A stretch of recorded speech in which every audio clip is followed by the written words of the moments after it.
মুই খাইবাটা ଦେଇଦେବି ମୁଇଁ ବକ୍ତାର ଖର୍ଚ୍ଚ ଦେଇଦେବି ମୁଁ ଟେଣ୍ଟ ଭଡ଼ା ସାଉଣ୍ଡ ଭଡ଼ା ଦେଇଦେବି ସବୁ ଦେଇଦେବି ବୋଲି କହିଲେ।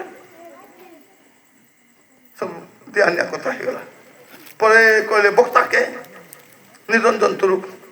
ତିର୍ଲ କହିଲେ ମୁଁ ମୁଲକେ ଦେବି ନାହିଁ ବୋଲି ଆମେ ମୁଲକେ ନା ଦେବା ଏ ଆଇବ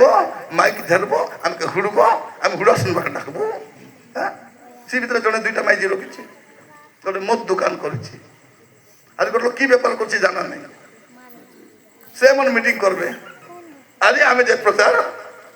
করবার আছে তোর গাঁরে যাইছিলি গোটে মা জিজ্ঞেস করছি মুই কলি মধুয়া মানে স্বর্গে যাবে নাই বললি বাইবেল লেখাইছে যাবে নাই বুড়ি আসি কোন বলি কইছি হেলে আজ্ঞা সে তুমি কইতরে আসছে মধুয়া মানে পুলিশ স্বর্গে না যাও না যাও নাই প্রথম করন্তে 6 পর্ব 9 10 পড়লি পরা মা নরকে হেলে নরকে দেখলে যাও পেতে নাই হেলে আজ্ঞা মোর রটা না পিয়ে কইলি বড়িয়া কথা মা মোর দুইটা পিলা মিশা না পিবে নাই বাবু মোর দুইটা পিলা মিশা পিবে নাই এ বা কেতে বড়িয়া কথা মা মোর দুইটা জুয়াই মিশা পিবে নাই বাবু মোর দুইটা পৌ মিশা পিবে নাই মোর জুয়াই মিশা পিবে নাই মোর হড়া মিশা পিবে নাই বড়িয়া কথা মা হেলে কি সে লাভলা নে না আমি বিকলুনি আমি কোনটি জি এদিকে মদ মদা বিকু না তো গাঁরে নাই তো বিকু দেলে কয় দেবো তা মুই কৌছিলি বলি হ্যাঁ মধুয়া মনে যদি নরকে যাবে এ মদ বিকি চালিয়া দিলে সদাপুর কলেজে বসবো হ্যাঁ সেটা আমি কৌছি প্রিয় ভাই পরিমাণে সেটা আমি বুঝতে পারছি আমি কোন তুই মদ খা জুয়া খেল চোরি কর ঝুটা কর চোর আসলে হেলা হ্যাঁ ମୁଁ ଶୁଣୁଥିଲି ମଝିରେ ଗୋଟେ ପ୍ରଚାରକ ସେ ଗଞ୍ଜେଇ ବିକୁ ମାନଙ୍କୁ 10 ମାସ ଶୁଣୁଛି କହିବା କଥା ଆରେ ବାବୁ ছাড় এটা সরকার বিরোধী নাই সদাপ্রভু বিরোধী এটা নিশা বিষয় এটা লোককে নাশ করুছি ମୋ ପ୍ରିୟ ଭାଇ ଭଳି ମାନେ କଣ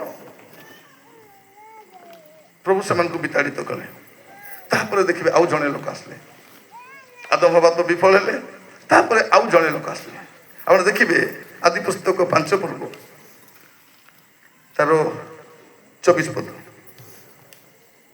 ହନକ ପରମେଶ୍ୱରଙ୍କ ସହିତ ଗମନାଗମନ କଲେ ହନକ ପରମେଶ୍ୱରଙ୍କ ସହିତ ଗମନାଗମନ କଲେ ଆଉ ସେ ଅନ୍ତର୍ହିତ ହେଲେ ଯେହେତୁ ପରମେଶ୍ୱର ତାଙ୍କୁ ଗ୍ରହଣ କଲେ। ଦେଖନ୍ତୁ ହନକ କଣ କଲେ 300 ବର୍ଷ ଉପରେ ଲେଖା ହଉଛି 300 ବର୍ଷ ପରମେଶ୍ୱରଙ୍କ ସହିତ ଗମନାଗମନ କଲେ ଆଉ ପ୍ରଭୁଙ୍କ ସହିତ ଚାଲୁ ଚାଲୁ ଏମିତି ଚାଲିଲେ ଯେ ସେ ଦେଖାଗଲେ ନାଇନି ସେ ନ ମରତେ ସ୍ୱର୍ଗ ବାହାରି ଯାଇଛନ୍ତି ପୃଥିବୀରେ 2 ଲୋକ ନ ମରି ସ୍ୱର୍ଗ ଯିବା ଲୋକ ଏଲିଓ ଆରି ହନକ ନ ମରି ସ୍ୱର୍ଗ ଯାଇଛନ୍ତି ତ ପ୍ରିୟ ଭାଇ ଭଉଣୀ ମାନେ କେମିତି ଗଲେ ଏ ପ୍ରଭୁଙ୍କ ସାଙ୍ଗେ ଏମିତି ଚାଲିଲେ ଯେ ଚାଲୁ ଚାଲୁ ଚାଲୁ ଚାଲୁ ଚାଲୁ ଦିନେ ସେ ପ୍ରଭୁଙ୍କ ରାଜ୍ୟରେ ପହଞ୍ଚି ଯାଇଛନ୍ତି ଆମେ ବି ସେମିତି ଚାଲିବାର ଅଛି କୁଲି ଯାଅ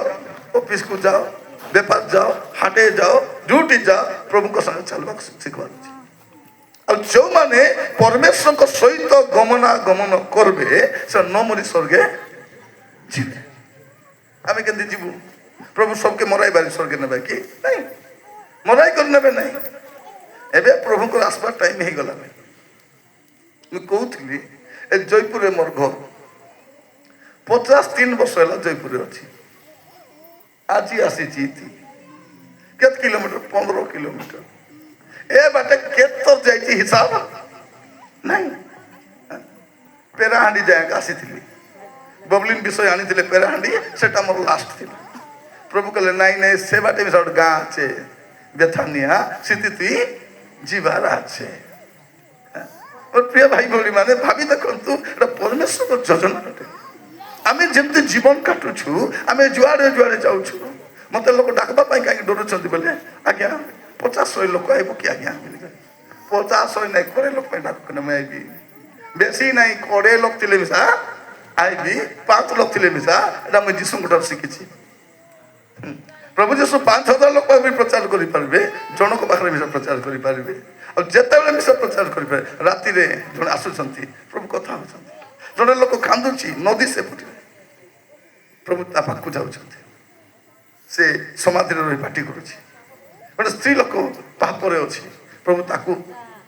ସୁସମାଚାର କହିବାକୁ ଯାଇଥିଲେ। ମୋର ପ୍ରିୟ ଭାଇ ଭଉଣୀ ମାନେ, ଆମକୁ ଲୋକସ୍ଥ ମତଲବ ନାହିଁ, ଯେତେ ଲୋକ ବି ଥାଆନ୍ତୁ,